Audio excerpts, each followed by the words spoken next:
Hello friends, इस video में उप्स language का second most important topic discuss करने जा रहा हूं, वो है इनहेरिटेंस। अगर मैं कहता हूं सेकेंड मोस्ट इम्पॉर्टेंट, तो इससे एक क्वेश्चन अराइज होता है कि फर्स्ट इम्पॉर्टेंट कौन सा है। उप्स लैंग्वेज में ना सबसे इम्पॉर्टेंट टॉपिक अगर है तो वो है क्लासेस एंड ऑब्जेक्ट का कॉन्सेप्ट, राइट। दूसरा सबसे इंपॉर्टेंट टॉपिक है ना तो वो है इनहेरिटेंस, जिसके बारे में डिस्कशन करूंगा अभी। थर्ड मोस्ट इंपॉर्टेंट चीज है अगर है तो वो है पॉलीमॉर्फिज्म। ये तीनों ही टॉपिक बहुत ही ज़्यादा इंपॉर्टेंट है। क्लासेस एंड ऑब्जेक्ट के बारे में बहुत सारे कॉन्सेप्ट्स हमने डिस्कस कर लिया है, तो अब वक्त है डिस्कशन करने का इनहेरिटेंस के बारे में। क्या होता है इनहेरिटेंस? जैसे फॉर एग्जाम्पल, अगर real estate market, real estate जिसमें प्रॉपर्टी को सेल करते हैं या परचेज करते हैं, उस मार्केट में अगर पूछा जाए ना कि तीन इंपॉर्टेंट बातें कौन सी हो सकती हैं जिस पर पूरा रियल स्टेट मार्केट डिपेंडेंट है, तो वो पहला इंपॉर्टेंट है लोकेशन, दूसरा भी लोकेशन और तीसरा भी लोकेशन। लोकेशन एक ऐसी चीज़ है ना जिसके वजह से रियल एस्टेट मार्केट डिपेंडेंट है। जैसे दिल्ली के करंट प्लेस अगर मान लीजिए, वहाँ पे अगर कोई प्रॉपर्टी खरीद रहे हैं तो उसकी कॉस्ट अलग होगी, और एक गांव में अगर हम कोई प्लॉट खरीद रहे हैं उसकी कॉस्ट अलग होगी। सिर्फ किसके वजह से? सिर्फ और सिर्फ लोकेशन की वजह से। तो लोकेशन ही बहुत ज़्यादा फैक्टर है जिस पर डिपेंडेंट है रियल एस्टेट मार्केट। वैसे ही सॉफ्टवेयर इंडस्ट्री में अगर कोई पूछा जाए कि तीन इंपॉर्टेंट बातें कौन सी हो सकती हैं, तो तीनों के तीनों ही होंगे क्या? रीयूजेबिलिटी। अगर इनहेरिटेंस कौन से फीचर को सबसे ज़्यादा प्रमोट करता है, वो है रीयूज।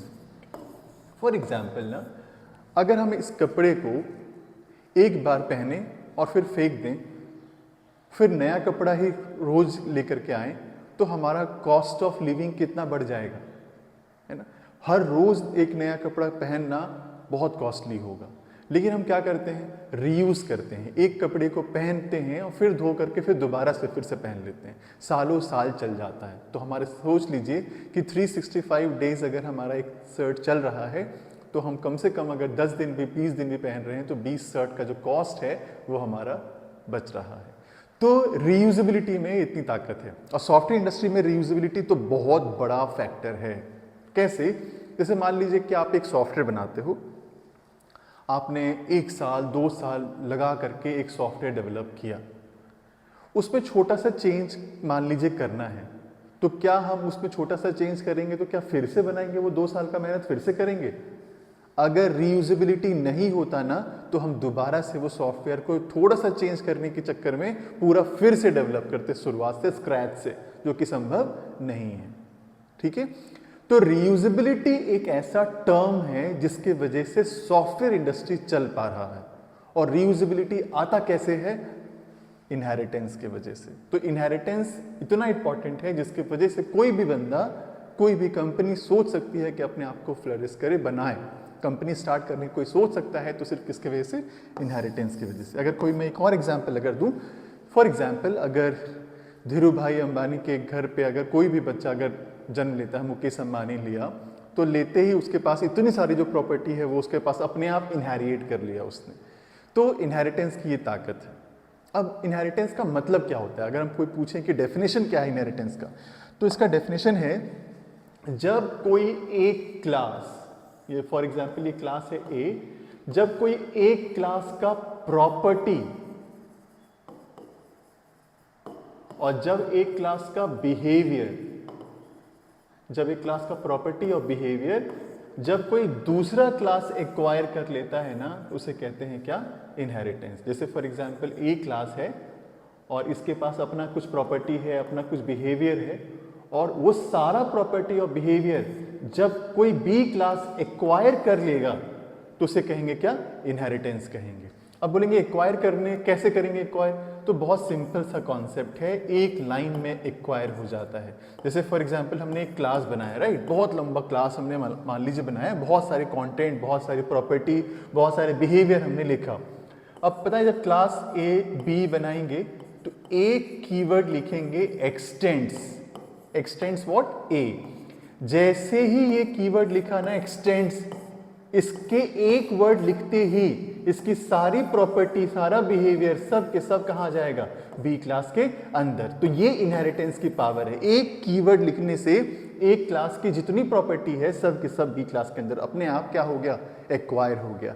इसे कहते हैं क्या, इनहेरिटेंस।